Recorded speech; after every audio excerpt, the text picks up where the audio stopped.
वाह वाह वाह।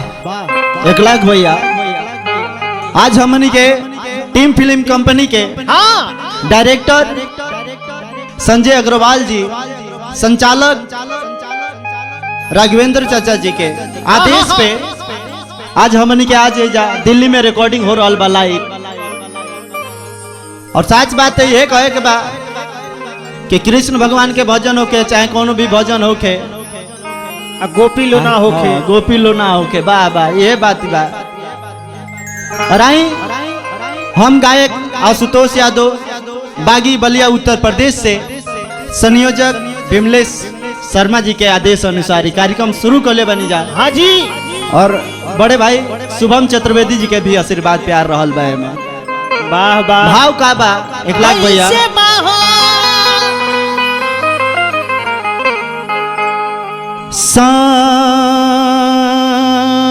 सांवरिया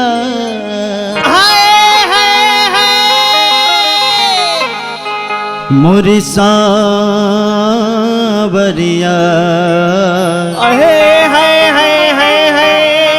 सांवरिया रे सांवरिया सांवरिया रे सांवरिया रे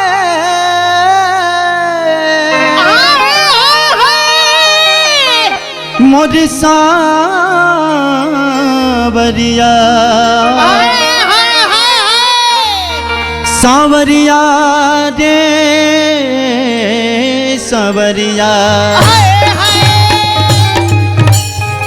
एगो भक्त जाके कृष्ण भगवान से कहता, अरे कैसे कहता हो? हे बाबा हर युग में सुने नी के कोनो ना कोनो रूप में रहुआ आवे नी, आई कलयुग में ऐसा कौन हमनी के पाप कर दिले बन ना कोनो रूप धके आवत नी ना कोनो उद्धार करत नी ना जी। ए गाना में कलयुग में काहे भक्त बोलावता आई है गोपी लोग विचार सुनी सबे। आरे अब कब अरे बाए कन्हैया अब कब बाए कन्हैया। कैसे 1 लाख भैया कि कल युग में अब कब आइबे कन्हैया। कल युग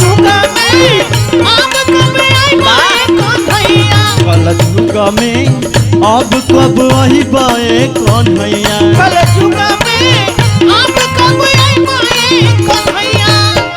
अब कब हरे आइबा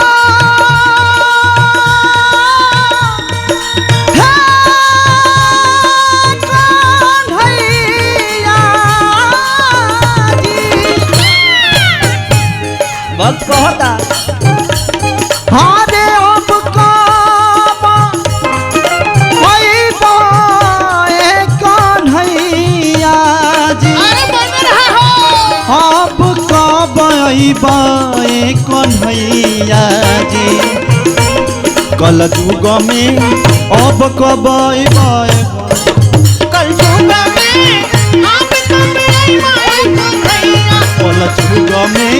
अब कब आइबे कन्हैया।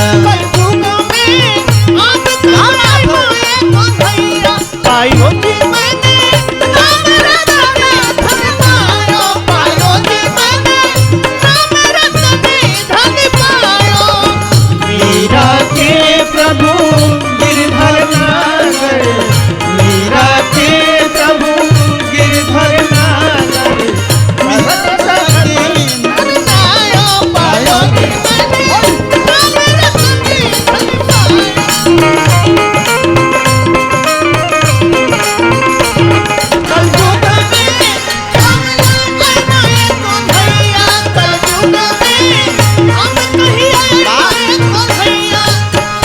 और भक्त कहता विमलेश भैया नारी बेचारी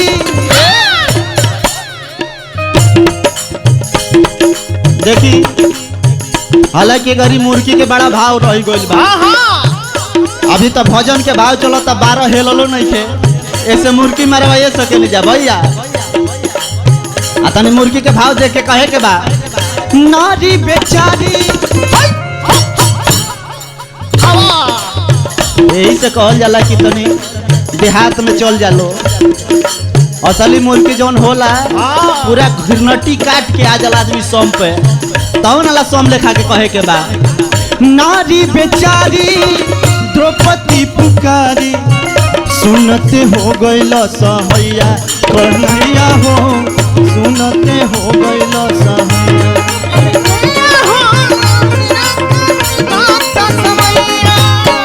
नारी बेचारी द्रौपदी पुकारी सुनते हो गइल सहैया कन्हैया हो सुनते हो गइल सहैया।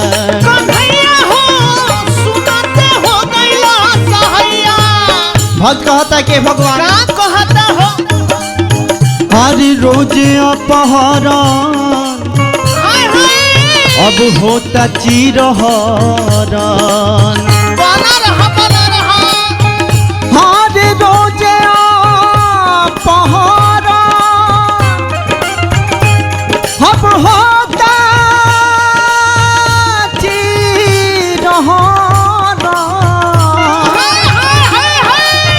घरे घरे अब कंस मराता कल युग में कलयुग में अब कब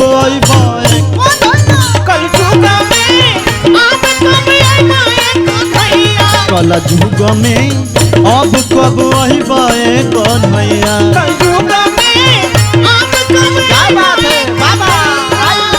गंगा किनारे मोरा गाँव हो घर पहुँचा देवी मैया।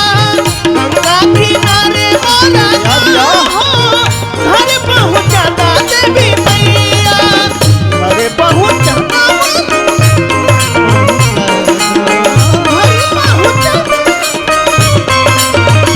अंगना में दीदिया के छाँव हो घर पहुँचा देवी मैया।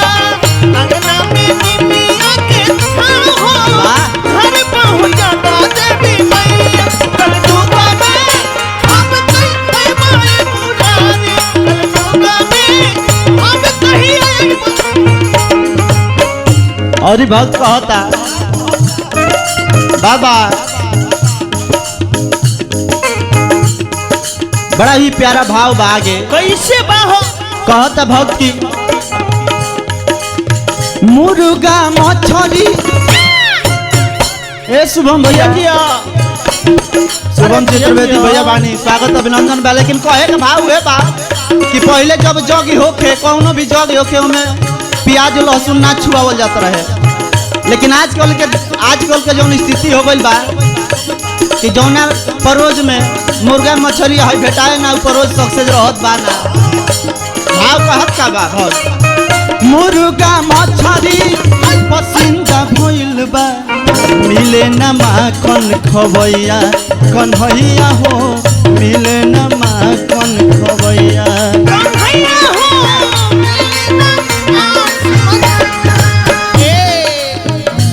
दूध दही के ऐसा स्थिति भी हो गई बा बाबा कि अगर ओरिजिनल दूध दही दे दिया जाए तो कितना जना बहे लगे है। मुर्गा मछली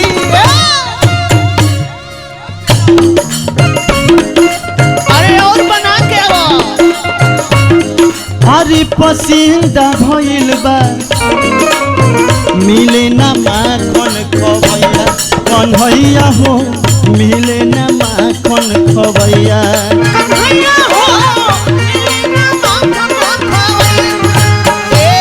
और का पहले के कोनो भी गीत गाँव नहीं होखे तो एगो माइक लगा दिया जात रहा जब गायत्री बाबा धुरान काका गावत रहे हैं जब एगो माइक लगा के पूरा गीत गाँव नहीं कंप्लीट हो जाता। आजकल तो इतना व्यवस्था लग जाता तब पूरा होत बा ना हई कम बा हऊ कम बा कहते आदमी रहता।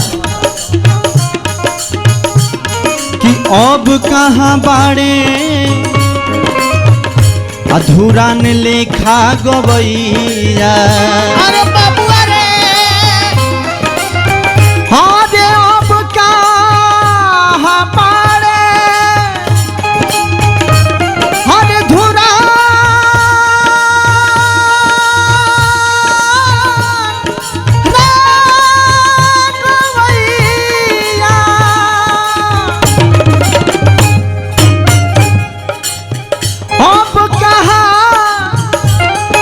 अरे भिखारी ले खाली खबैया कल जुग में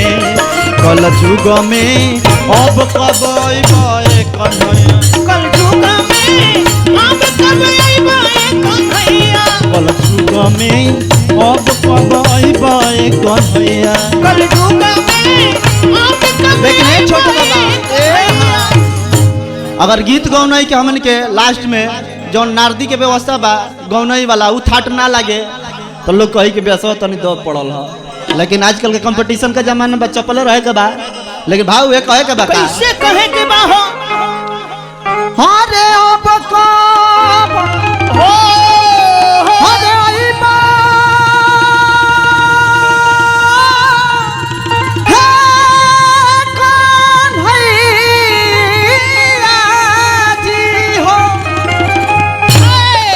कि अब कब कन्हैया जी कहे का भाव बा कि कल जुग में कि अब कब अइब कल जुग में अब कब कन्हैया कल जुग में अब कब